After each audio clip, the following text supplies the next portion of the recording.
Olá a todos, sejam bem-vindos. Vamos falar hoje sobre o assunto de multiplexação síncrona, que foi construída ainda pensando nas redes de telefonia. No vídeo anterior, com certeza os senhores se lembram, nós falamos da multiplexação plesiosíncrona, ou PDH.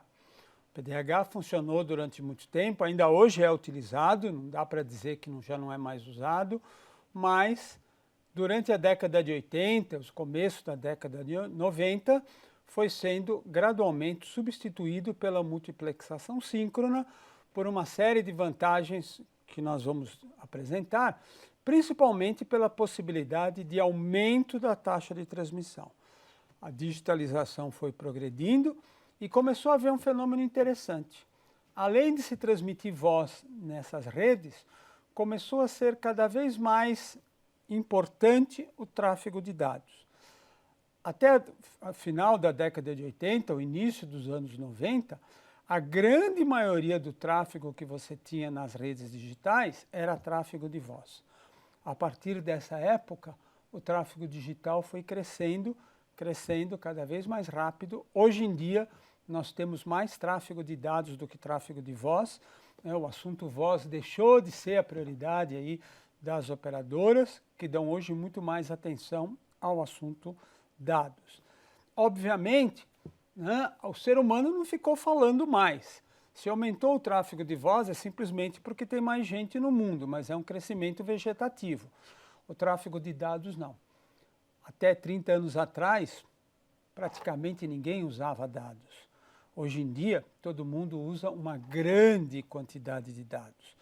Então, foi esse tráfego que foi trazendo um impulso para o desenvolvimento de sistemas cada vez mais rápidos, cada vez mais eficientes, e os sistemas do tipo SDH são exatamente uma consequência desse crescimento do volume total de tráfego, concentrado principalmente no tráfego de dados.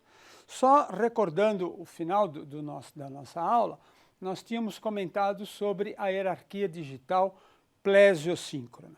Nós tínhamos falado que havia um padrão europeu, que é usado também no Brasil, que é o padrão E1, que trabalha com uma taxa primária de 2 megabits por segundo, e um padrão que foi desenvolvido nos Estados Unidos, que trabalha com uma taxa de 1,5 megabits por segundo. O padrão norte-americano, posteriormente, se dividiu entre o padrão propriamente dito usado na América do Norte e o padrão usado no Japão, que a partir do nível 3 tem velocidades diferentes. A característica relevante do sistema PDH como um todo é, se você tiver um canal de voz, alguém está falando, ou de dados, não importa, alguém está falando lá em 64 kilobits por segundo. O senhor X, não importa, ele vai entrar em algum lugar de um frame de 30 canais. Esse frame de 30 canais vai entrar num frame de 120 canais, que vai entrar num frame de 480 canais, e assim por diante. Se eu pegar este frame, está sendo transmitido em algum lugar da rede, e perguntar aonde está o canal do senhor X, eu não vou conseguir responder diretamente. Porque, como a sincronização não é perfeita, o canal do senhor X pode estar em diferentes lugares, em diferentes posições. Para eu recuperar o canal do senhor X, eu tenho que fazer todo o procedimento inverso, baixar até a taxa primária, e lá então eu sei que ele está numa determinada posição. Mas eu não consigo fazer isso diretamente nos níveis mais altos de multiplexação. Esses números é para vocês saberem, não precisa saber decor, obviamente, mas ter uma ideia da grandeza que está se referindo aqui é importante. Em função dessa limitação, desenvolveu-se o padrão SDH, hierarquia digital síncrona, que na América do Norte é chamado de SONET, Synchronous Optical Network. Então, os dois são equivalentes, eles foram construídos de modo a serem compatíveis. Mas tem algumas diferenças, tem alguns quadros que se usam no SONET e não se usam no SDH e assim por diante. De qualquer maneira, os padrões foram definidos pela ANSI e pelo ITU-T, não é só a ANSI não. Esses padrões que você está vendo aqui são padrões do ITU-T, ele não fez meramente um papel passivo nesse desenvolvimento. Esses padrões, se você pesquisar na internet, você consegue encontrá-los. A maioria deles são grátis, você pode baixá-los diretamente, mas são padrões grandes, complexos, difíceis de ler. Norma é sempre chato de ler, né? Alguma coisa assim. Basicamente, a ideia do SDH era partir acima do nível 3. Como eu falei, embora exista um nível 4, em alguns casos até o nível 5 na hierarquia PDH, raramente eles são utilizados, é muito pouco comum. É comum você ver nos Estados Unidos o quadro DS3 de 45 megabits por segundo aproximado e Brasil e Europa o canal E3 de 34 megabits por segundo. Isso é comum em rádio, em fibra ótica e em cabo coaxial. Então a ideia do padrão SDH foi partir daí, desenvolver uma nova padronização a partir dessa taxa. Por isso, o menor quadro que nós temos dentro do padrão SDH, né, que é o OC1, tem taxa de transmissão de aproximadamente 50 megabits por segundo, que é capaz de suportar tanto o quadro DS3 quanto o quadro E3. A partir dessa velocidade, a gente vai fazendo multiplexação, a gente vai juntando quadros cada vez maiores. É comum encontrarmos sistemas SDH até a taxa de 2,5 gigabit por segundo, que é o quadro STM16, onde a gente vai ter, então, um grande número de canais de 64 kilobits por segundo. Mantém-se o padrão de 64 kilobits por segundo. Como falei para vocês, essa ideia de 64 kilobits por segundo vem da telefonia, né? Ela é gerada pelo PCM, ela é adequada para a transmissão de voz, e como a maior parte do sistema foi desenvolvido pensando em transmissão de voz, utilizou-se o padrão de sempre células de 64 kilobits por segundo, que é mantido também no padrão SDH. Tá? Claro que nessas taxas de transmissão, ao contrário do PDH, que normalmente nós temos rádio ou coaxial, já é comum o uso de fibras óticas, um assunto que a gente vai também detalhar mais na sequência do curso. Tá? O que o SDH me oferece, então? Altas taxas de transmissão, possibilidade de ir além dos 34 megabits por segundo, tá? Uma função de adicionar e retirar o add and drop, como se fala aí na gíria técnica simplificada, tá? Também no desenvolvimento do padrão foram incluídos padrões de gerenciamento, bits de controle que permitem de uma maneira homogênea e independente de fornecedor, eu saber se o meu canal está funcionando bem, se houve alguma falha, se está havendo uma taxa de erros muito elevada, uma série de funções de administração, operação e manutenção da rede que são padronizadas, né? E dessa forma se tornam independentes de fornecedor. Mesmo eu tendo um equipamento SDH do fornecedor X, eu posso observar o comportamento dele em uma estação de gerência do fornecedor Y. Confiabilidade, a inclusão de mecanismos de proteção automática. No PDH, a proteção é cada um faz a sua do jeito que bem entender. No SDH, existem mecanismos automáticos de proteção que permitem, então, uma abordagem mais uniforme, mais independente de fornecedor. Capacidade de evolução. Eu falei que a gente utiliza o SDH até taxas de 2,5 gigabits por segundo. Existe o padrão para 10 e 40 gigabits por segundo, mas são pouco usados. Aí a gente já vai seguir para outro padrão puramente óptico, né? A rede de transporte óptica, que vai então me permitir taxas de até 100 gigabits por segundo. E consequência de tudo isso, a interconexão de equipamentos de fornecedores diferentes ficou bastante facilitada. No PDH, quando você comprava um equipamento de um fornecedor, você acabava tendo que comprar todos os outros equipamentos do mesmo fornecedor, pelo menos para cada tronco. Agora não. A gente tem interoperabilidade simplificada entre equipamentos de diferentes fornecedores. Como é o quadro básico do SDH? Esse é o quadro chamado STM1. Tá? Ele é um pouquinho diferente do quadro E1 ou T1 que nós vimos anteriormente. Ele é dividido em várias linhas. Na verdade, 9 linhas. Pode contar aqui, você tem 9 linhas. Olha, ele é organizado. Em cada linha, você tem 270 bytes.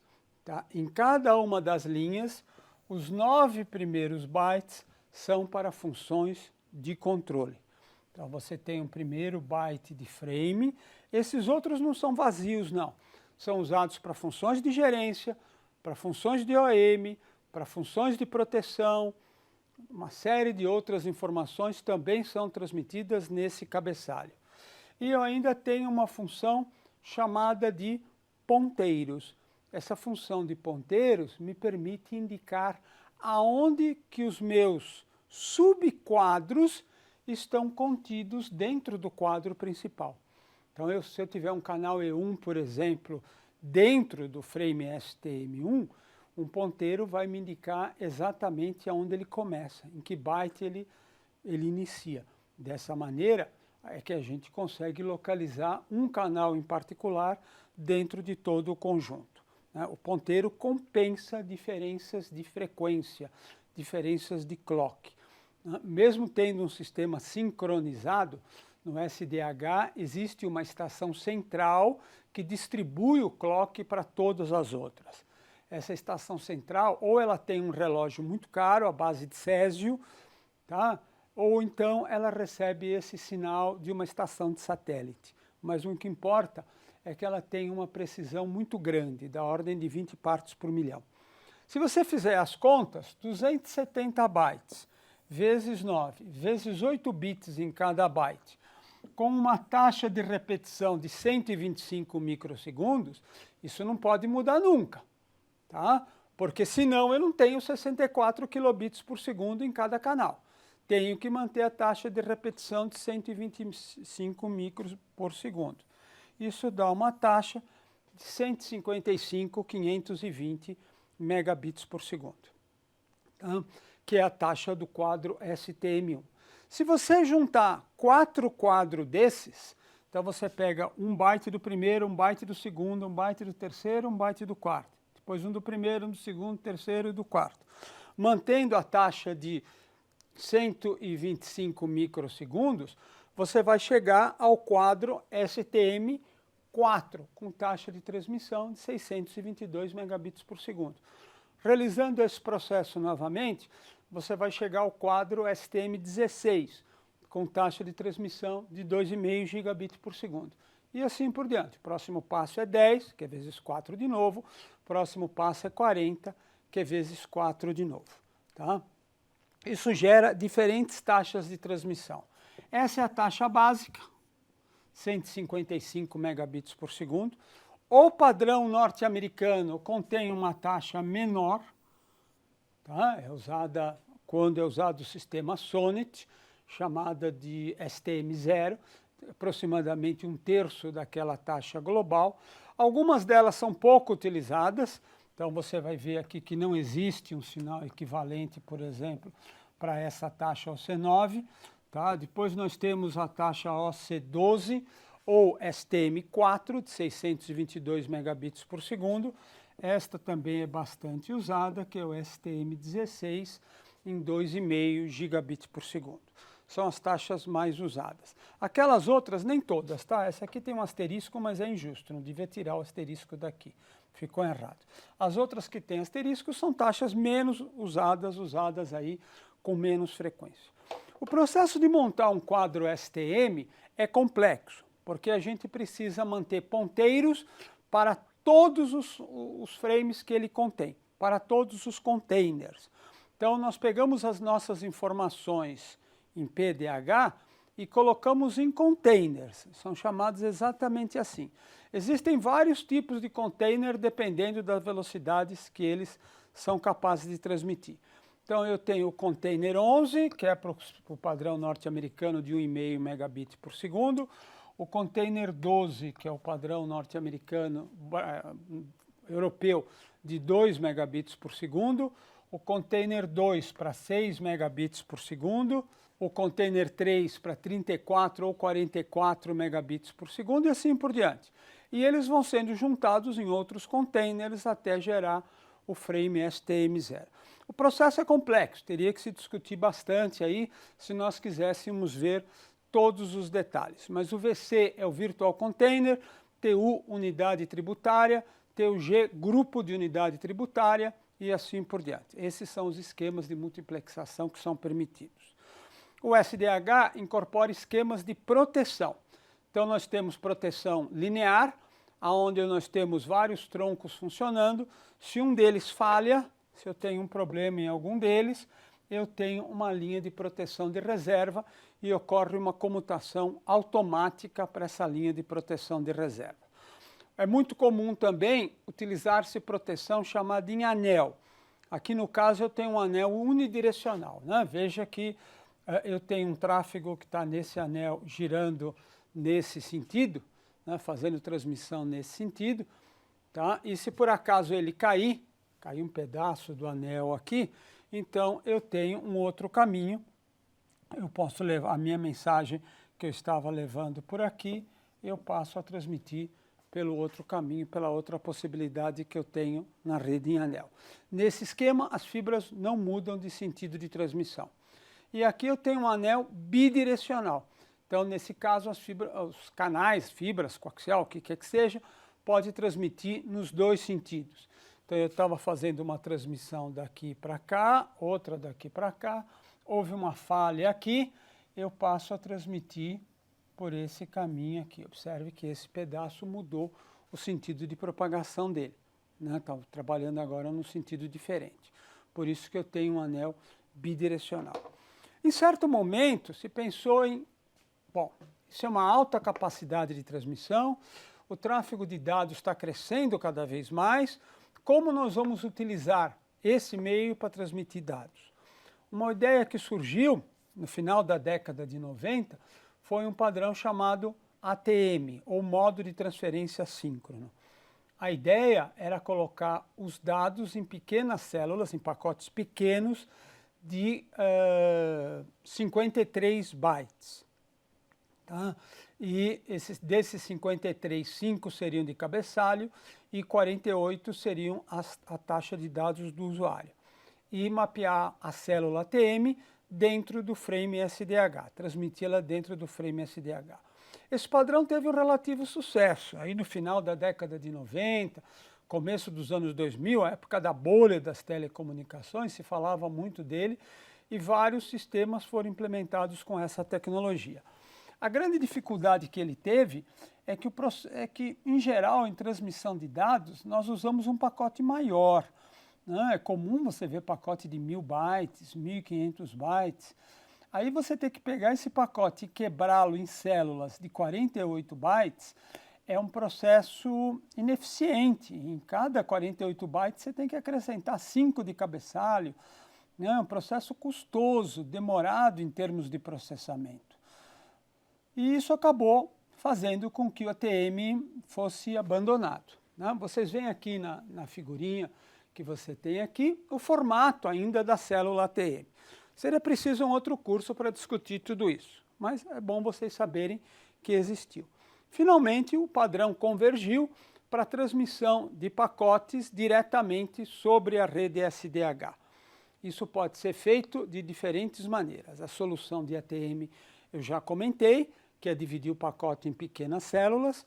Outra solução é colocar o pacote sobre um frame tipo HDLC, usando uma estrutura do tipo do protocolo PPP, o Point-to-Point Protocol. E, finalmente, talvez a ideia mais usada hoje em dia seja fazer o encapsulamento das mensagens dentro de um frame de rede local, dentro de um frame Ethernet.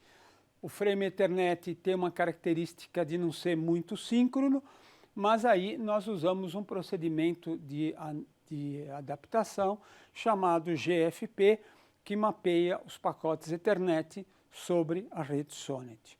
Essa ideia hoje é bastante utilizada, bastante comum, quando nós vamos transmitir, então, um quadro Ethernet dentro de uma rede do tipo SDH. Uma grande operadora, por exemplo, que tem milhares de linhas ADSL, já falamos sobre isso, o DSLAM tem uma saída SDH e utiliza a transmissão do tipo IP over SONET ou IP over SDH para colocar esses pacotes dentro do quadro Ethernet. Bem, com isso conseguimos uma alta capacidade para as nossas redes de dados.